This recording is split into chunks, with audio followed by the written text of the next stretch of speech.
Good morning, good morning, good morning to you. Good morning to you. Happy Wednesday. Before I get into my conversation, let me go into the Word of God in prayer. O our Father who art in heaven, hallowed be thy name. Thy kingdom come, thy will be done on earth as it is in heaven. Give us this day our daily bread and forgive us our debt as we forgive our debtors. Lead us not into temptation, Lord, but deliver us from evil. For thou you are the kingdom and the power and the glory forever and ever. Amen. I gotta say, God is good. God is amazing. God is wonderful. He talks to us each and every day that we open our eyes. He give us something to, oh my God, how God is. If only people really truly believe the way they say they believe, how wonderful life would be for them.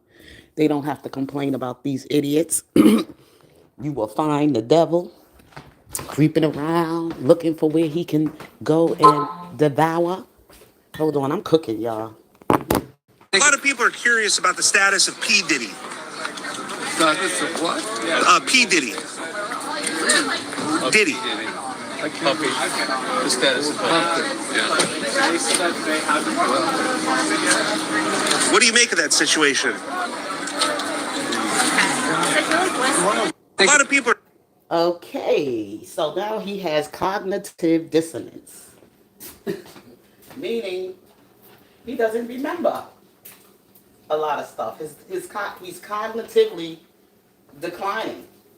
You know, this old man been doing this for years and years. I mean, this man is the mastermind behind how he destroyed these black young artists' careers and what he made of them. Put it that way, what he made of them.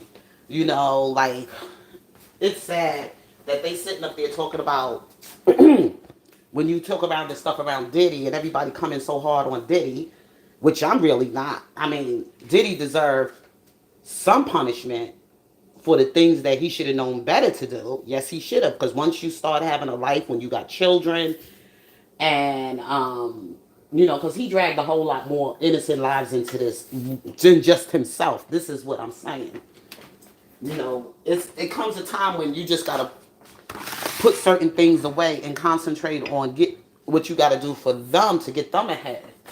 Um, Messing around with these people in your career. You got to know when, hey, if you see women, here you are. This is how foolish the foolish are. This is the foolish of the foolish. When you got when you get caught up in this demonic music industry, put it that way, you forget who you are. You lose yourself. You really lose yourself with all of this partying and drinking liquor, making noises, sex orgies, all of these demonic, detestable things. Defiling your body, swatting partners, all that crazy, insane nonsense. That stuff will get you sick. Sick. I don't. That's why I say I never want to be a celebrity. I love music. I love watching them perform and artists and everything. But I don't go all the way to their bedroom. Because when you open up that Pandora box, all kind of things are gonna come out. That's just gonna make your heart sick. Make your heart sick. These people are. That's because you've been doing it so long. You don't see it that it is wrong. You know, when you've been in a place in your heart, I mean, a place like that in that industry and all them years doing certain things, you fall away from the faith. You lose yourself. You become this demonic person, a person with no feelings about anybody else. You become this selfish person. You become this big personality and this big ego and hurting other people and destroying other people's lives and down to even small children, small babies, to the infants. This is Satan's world. And I keep telling people that industry, you you don't have no place in the industry if you want to live your life as a real, true Christian. You want to live your life right for God, for the kingdom of God. You can't be in this mess. And the sad part about it is that this industry has become so powerful. They learned our religion. They went in our churches. They hear those angelical voices that sing on the choir and everything. And they fall into this industry. I remember a long time ago at my church. It wasn't long. It was this year 2000. It was in the 2000s, in the millennium, but the early 2000s. And I used to attend this church in New York. And the one of the choir lead singers, she had a powerful voice. I'm not going to give the name of the church, okay, because it's very well known in New York, and I don't want to, I respect the church. I got a lot from there when I was attending. It helped me grow so strong spiritually, and that's the most important thing, that it helped me. But I had to help myself too, because I had to continue to keep coming and being fed and studying, you know. Show thyself approved. You got to study. Study to show thyself approved.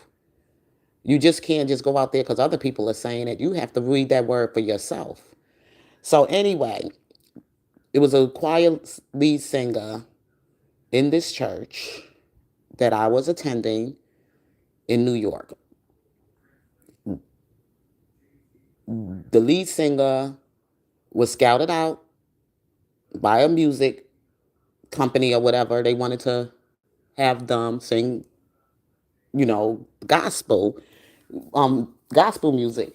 Sign up with the gospel music, get a gospel music contract, and also to get them to perform they music and they voice and everything, and sing certain songs for, there's some choirs that they have.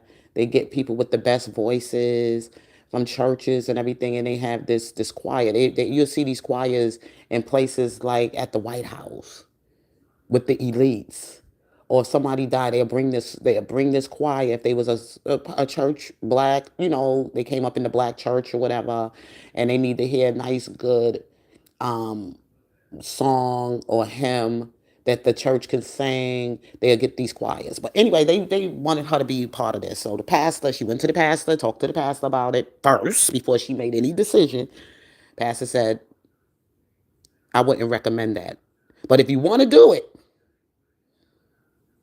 then that's on you. But my thing is spiritually to walk you through this stuff, because he knows what goes on in this industry, because my pastor at the time was caught up in politics himself. So his hands got into some mess with these politicians and the things he wanted to do to help, you know, um, economically build and everything. And I mean, he did pretty well as a pastor, like getting the resources we needed in our community, for our community, get liquor stores away from the church and build housing for the people, jobs around for people to get jobs in our community, black jobs. When I say black jobs, I'm talking about black people who are owning their own banks. I mean, we'll get a bank in there, but the black people, that's where our money is. And when we go there to get a loan or whatever like that, we can't be discriminated against, because you're supposed to be actually here to serve the community. That we can get loans to buy homes or take vacations, whatever. That we don't be discriminated against with high interest, no high interest loans either. That they can actually be fair to give us a amount that they know that we are considered able to pay back. Don't be outrageous, like give us these predatory loans or whatever, and they come after you and snatch up all your property and everything, and know doggone well that they were not able to reach that goal to pay that amount on interest. But anyway, things happen, hardship. So anyway, y'all, just wanted to share this with you this morning about who's really behind the Diddy the Diddy stuff. Now, fair is fair. And I'm going to say this. Diddy was rocking with this man for a while. He was blowing up, doing commercials, selling their liquor for these foreign liquor companies. I forgot the name, like Ciroc and the other one that Django, when he wanted to come for them because they was cheating him out of what he has put in profit and put into the company. As soon as Diddy spoke on about that liquor company, um, they attacked him with these lawsuits. As soon as Diddy, listen to what I'm saying, came for them for his money and wanted his profit, this is when they came for Diddy. And if you notice, this has happened to every black entertainer. As soon as they speak up and want their money for what they have invested in and what they have done and what they have, they life, how they worked so hard throughout their entire life as they was coming up in this business. You mean to tell me at the end they got nothing to show for? But this man's still sitting on top, right? He's still sitting on top while they got nothing. And now Angie's in her grave, so she can't. She spoke to us before she left, and that was a blessing, and that was her sacrifice that she made to alarm us about what's going on. The personal things that she shared, her own personal testimony. And now black men are coming out to speak. Black men should have been out there fighting for that queen. They should have been standing up for Angie out there. She made that beautiful song for us, My Brother. But we forgive you. We have no other choice. So we can continue to go on in this fight. But right now, with this Monique and Tyler thing, is bringing distraction, is bringing confusion, is bringing, things that, like what some people are saying, does she have to do this now? We just buried our sister. We hurting, we still grieving. It's so much going on with us right now, like a lot of other things that we in the middle of right now. A lot of like some people that the R. Kelly supporters. What about us? What about we want to see this black man get justice from the industry, what they done to him. It wasn't never about them girls, and y'all know that. Y'all know that. Y'all been around those who's been in y'all just want to keep quiet so it won't happen to you, or y'all know that.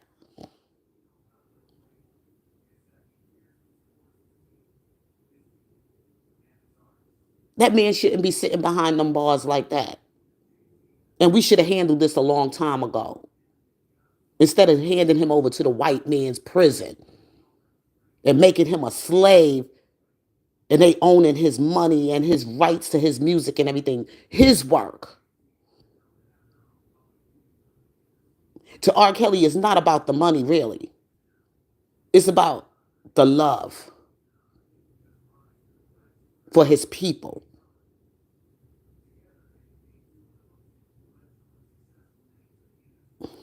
The greed.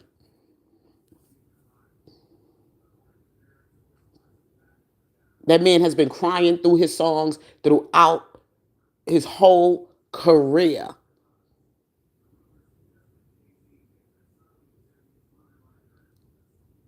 And a whole lot of he's no, I'm not gonna try to be like that because we should be owning Sony.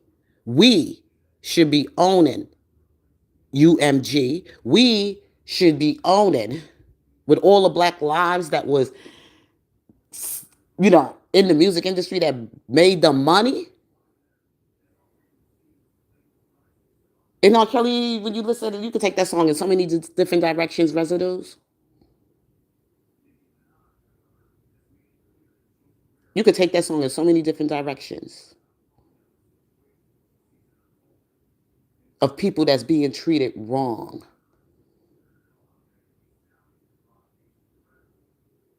Out of their money.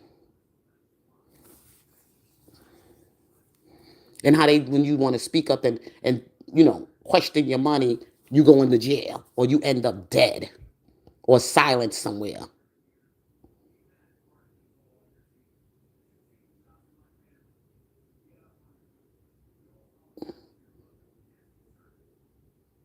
It should be a black man sitting on top of Sony, Columbia, and University Music Group. Because no entertainer worked as hard as the black entertainers have worked to build up music and how music transcended all over the world. These artists, it's a job, it's the work, it's the art, should be getting their residues when they time come to retire instead of killing them. At 63 years old is still a young middle-aged woman, and Angie should still be standing here enjoying her life, breathing with her children and with those babies, those grandbabies. And our men, when they start becoming seniors and getting old to the game, they want to lock them up and say all these horrible things on their name, scandalize their name. When these things that they talking about in their justice system, it don't take you no 30 years. When you first got and didn't want to make it seem like, oh, he was acquitted, but then you want to come back and pick it up again from the federal state, from the federal. Because see, when they charged them with those were civil suits. So all those lawsuits that were going on in R. Kelly's trial was already paid off. I got the receipts, okay? Every last one of those women, supposedly, that came back for another bag, because we never got a chance to really see who these women were from the first time. I didn't, but whatever. When R. Kelly was sued over some, misconduct, sexual misconduct or whatever, some whatever. Okay? All through that man's career, he was being sued. And his attorneys that worked for the music company that he was working for were telling him to pay it out. That's what they do. To keep your money. They know doggone well these are janky claims that these women are making. They know that. But they tell you to do that so that they can pocket the money for themselves. So they can destroy you. So whenever you want to come for your money, they got something on you they want to put out there to the public and say you're guilty of. And you could be just as innocent, and you probably told them, hey, let's do this. Let's go to court. Let's fight this. And they like, nah, we're going to settle it so you can continue to do your work, and this won't interrupt you going to your tour, doing your tours, and being court and all this other stuff. This won't interrupt any of you making your money while you out there. That's what they told them. That's what they do. I got the receipts. Believe me, I am a senior of R. Kelly's music. And I'm a senior of his fans. So I know. And I lived in this world myself. I may not have dealt with it on the level where R. Kelly is, but I have been there and still going through it. Working for other people, which this should not be. This should not be.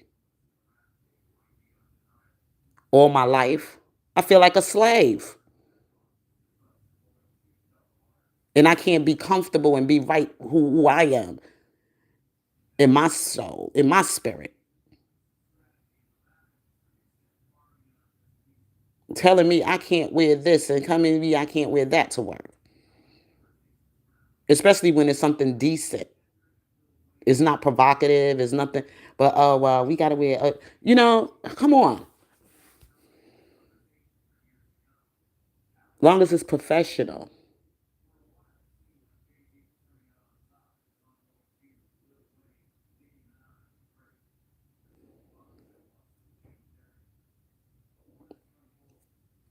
I'm just saying. What has happened to Angie has happened to all of us. What has happened to all of those that broke down barriers with their music, sold millions and millions of their work, their music, and performed in many places of the world and everything just to promote their songs, their music, and people from even other places of the world that try to be like us. Our rap culture. This last Olympics that just passed in 2024, I saw some people trying to break dance and bring that to the Olympics. And that culture came from the Bronx, in the Bronx, in the hood or whatever, and so many other. The culture of rap, the culture of all of this is us, and we should be the ones controlling it, not this man right here. That's why I say he's not a good Jew, and what he has been doing. Him, Harvey Weinstein, and Epstein. But they still talking about the Holocaust, right? And it didn't even happen in America. Didn't even happen in America.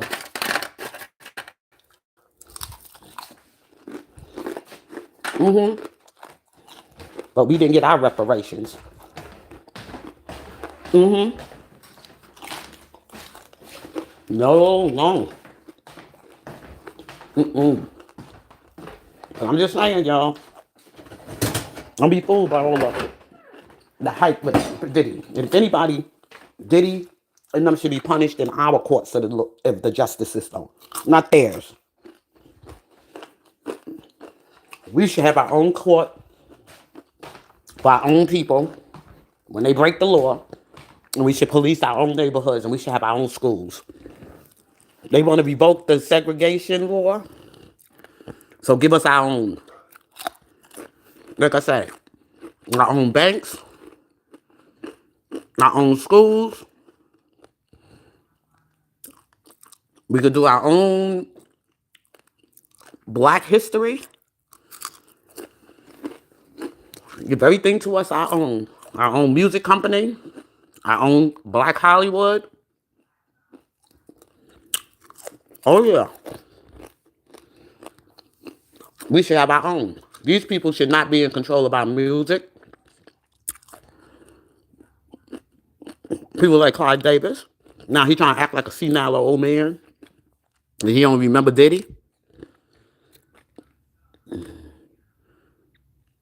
You see how let's look at the video again, y'all. Come on now.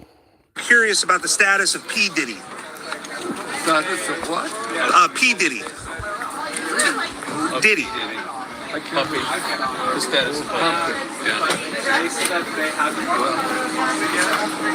What do you make of that situation? A lot of people are curious about the status of P. Diddy. Status of what? P. Diddy. Diddy. Puppy. The status of puppy. What do you make of that situation? A lot of people are curious about the status of P. Diddy. Okay? Now all of a sudden he don't remember. All these years.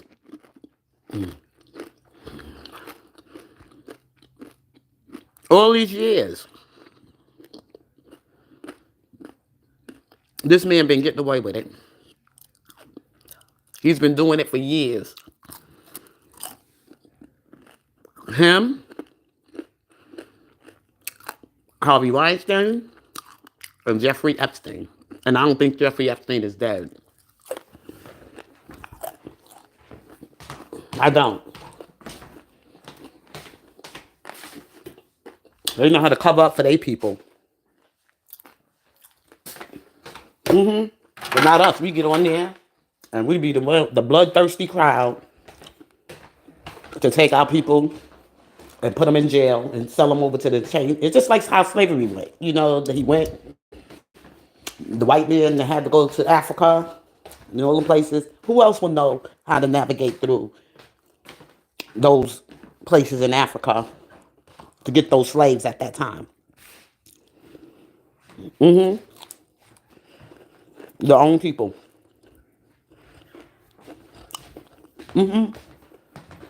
They holding a gripe. They jealous. Envy. They think like doing this shit gonna make them look good. Like what 50 Cent is doing right now. Even if it is right what he's saying, don't use your platform to tear a brother down. Don't use your platform to capture another one of their slaves in their privatized prisons. And that's exactly what you're doing. Y'all think it's funny? It's not funny to me. Not funny at all. Y'all brothers need to sit down and talk about it. But not on your platform. But God said that in the Bible. If your brother did something against you, how y'all supposed to come and have a conversation and have a witness there that y'all sit down and y'all try to resolve your issues before you take it out to the world, to the public. And you did not do that, 50. They're using you to put another one of our black men in a privatized prison, making them slaves, working for the R. Kelly, singing songs, writing hits and everything for them in the prison, making the money for not the prisoners, but for the people that's running the prisons. That's why it's so scary. Like, how can I get money to him in that prison? You can't trust nobody with his money. That's what they doing. You will be surprised how many songs, like R. Kelly said, he got 25 albums out there. He wrote about 25, I think, albums or songs since he been in jail. Where's his money going? There's a whole lot of music that you listening to from artists that R. Kelly wrote. That's why I said, who's getting his money? It ain't going to him. Ain't nobody breaking him off with nothing. And even if they are, it ain't getting to him. Where's R. Kelly's money? And these people out here making hits on his songs. I don't think all of them is feeling that way. Like, not looking back and saying thank you. Something ain't right. And they made sure they took him to a state where he didn't even have his trial. He didn't even commit a crime in North Carolina. North Carolina. Why he's in North Carolina and he's not in somewhere in a decent federal medium prison in Chicago or even in New York? Y'all put him in some privatized prison up in Bruntner, North Carolina. They playing you right in front of your face. And y'all talking about y'all woke. And that's exactly why things are going the way it is now, how they all crumbling down. Oprah too. Her and Gail. What they did to that black man. To R. Kelly. Oh yeah, now they got her. See, that's the power of God. God is on his throne. And on God's throne is where he mostly uses his power.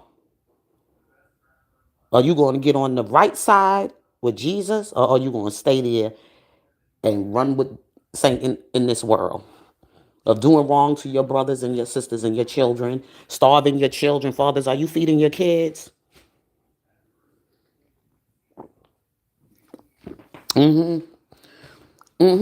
Black folks, this has been in our face forever. And I'm glad some of us are sitting back saving our energy. God got us on pause. God got us on pause. They gonna know they messed around and what they gonna find out. Thinking that we don't really know no God, and our God is not gonna show up and save us or deliver us. Oh, he's here. That powerful song that came through those prison doors, he's here. And now they all falling down, and every last one of them had a lot to do with R. Kelly's demise. The majority of them that's coming down off of those pedestals that they were on, rocking with whoever to say R. Kelly, put them on their platform and was having their mouths going off and this, that, and the other. Okay, now. God is on the throne. And he gonna bring justice. Not through men, but his wrath. Because all of them that did wrong to R. Kelly, look how the chips are falling. They could have been out there fighting that this was injustice. They didn't pay attention to his trial. Not one of them showed up. No Tyler Perry, no Jamal Bryant, none of them. No Al Sharpton, no whatever. And I know they got their own fights going on and some political agendas. But it's sad that they only show up when you're dead. And give you these heartfelt speeches. Like they really going to be in there for you or your children. I've done seen it all. But thank God for my brother, Robert Sylvester Kelly. And I know he ain't no perfect angel. But on this part, R. Kelly, he's perfect. In God's eyes. In perfection, the way God sent him on the assignment. And how God used him. Used his vocals, his voice, his song. To get on that song and send the message. The warning to alarm them. They up here getting greedy. And then now they want to point the finger at this one and that one. You all did wrong. Every last one of you that's in that industry that did not come out there and put your life on the line for Robert Sylvester Kelly, you all did wrong because you thought about yourself. Your own greed.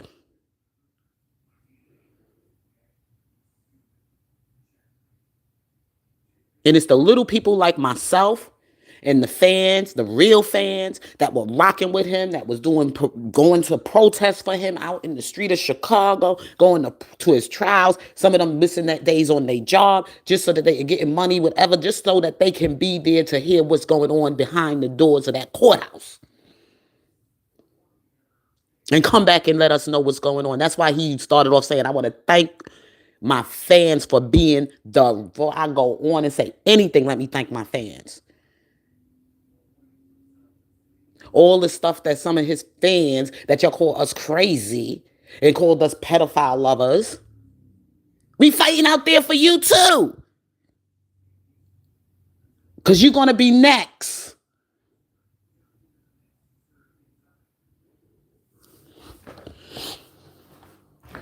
But they don't see it. They disrespectful. Disrespectful. They didn't get out there in the fight, Al Sharpton, like I said, against entertainment. And instead he goes, Jamal Bryant, he wanted to throw a 40-day fast and everything for us not to go to Target. And what's this other place? And I'm looking at something totally different. That's why I said, I ain't do nothing to me. No Target. I don't know nobody from Target that they wronged them. I don't know nobody from Target. But I know somebody from the music industry. I don't know nothing about no Target. And he knows somebody from the music industry too. Okay? Jamal Bryant. And we was calling from the time this whole thing started. We was calling him for his activism. For this about R. Kelly. But he jumped on the bandwagon with them. That's why I say he ain't no... And all those black pastors. Not just Jamal Bryant. Every last one of them that talking on their platform, cursing out when this whole political thing was going on with Trump and Biden and with Kamala. They so wrapped up around this stuff, knowing that Kamala is probably her and Michelle both played their part too of locking these black men up. It was talked about right there during the debate. It was brought up. Y'all didn't hear that? How they took part of the Me Too movement, mute R. Kelly shit. They even tried to lock Trump ass up. But his people was doing that. It wasn't the black people. His own people doing that to him. You know what I'm saying? Black people ain't got. There's some black people that saying they jumping on the bandwagon with them white people. Let them white people do what they do. That ain't our business. That's their business. Always getting in the fight for everybody else, but don't want to fight for your own. Don't want to fight for your own. And everybody else is helping everybody else, but not our own. And people just know how to play that on us. All these people coming, opening up businesses, all in our community, being disrespectful to us. We should have our own businesses, our own, because right now, in our own schools, our own banks, and we spend our money where we want to spend it. And that's how they controlling our money. They bringing all of these Arabs and these Asians and whatever else in our neighborhoods and our communities, and they making money.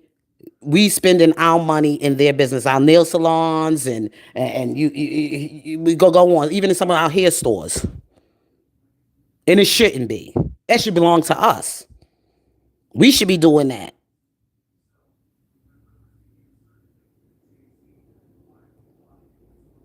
We should be doing that. But we up here talking about let the Palestinians stay. Let the people that come here and the criminals and everything stay. We marching for that discrimination against them. No, we got to take care of ourselves in America because, you know what? Them people, if you let them stay, they ain't going to respect you. You black folks that's out there marching and getting in protests with them, they ain't going to help you. They looking out for their own. So let that be their fight. Let us sit back and look at the shit show and be entertained. Just like how they do us and then reap off of their benefits. Because that's what we did. We fought for everybody and got them what they got. And the next thing you know, they don't even think about us.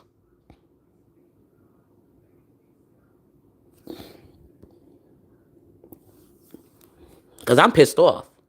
This man here been doing this stuff for years. And y'all want to put it on the black man. Y'all want to say it's Diddy. This is who the real man is of the entertaining those parties, those Diddy parties. Him, Epstein, and Harvey Weinstein. That's where all the money is coming from and who they got their connection with. That's been covering it up for them politically. That they in these places where they got underage girls doing favors for them or being party favors. This is who it is.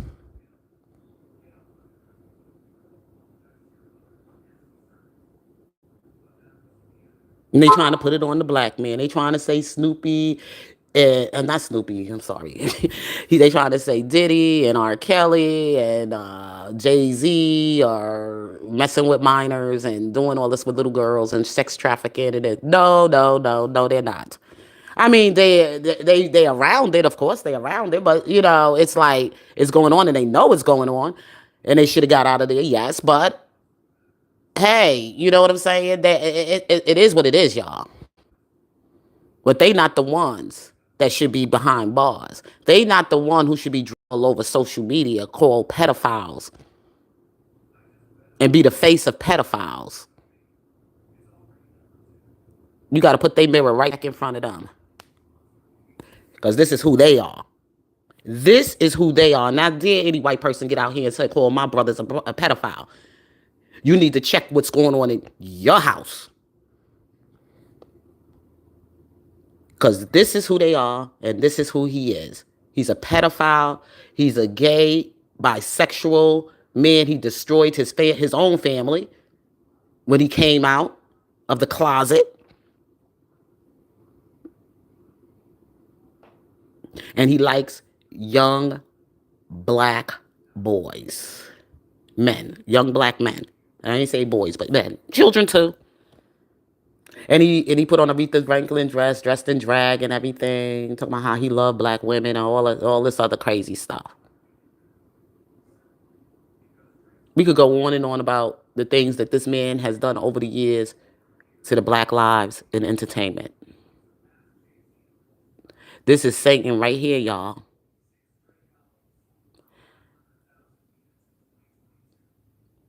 From his chambers of hell. This is Satan. Now that I said that, let me go eat my breakfast and I'll get back with you all later. So you all have a blessed, wonderful morning. I'm glad I was able to share this with you so that you will be able to get some more understanding of why I'm out here on this platform. God bless you.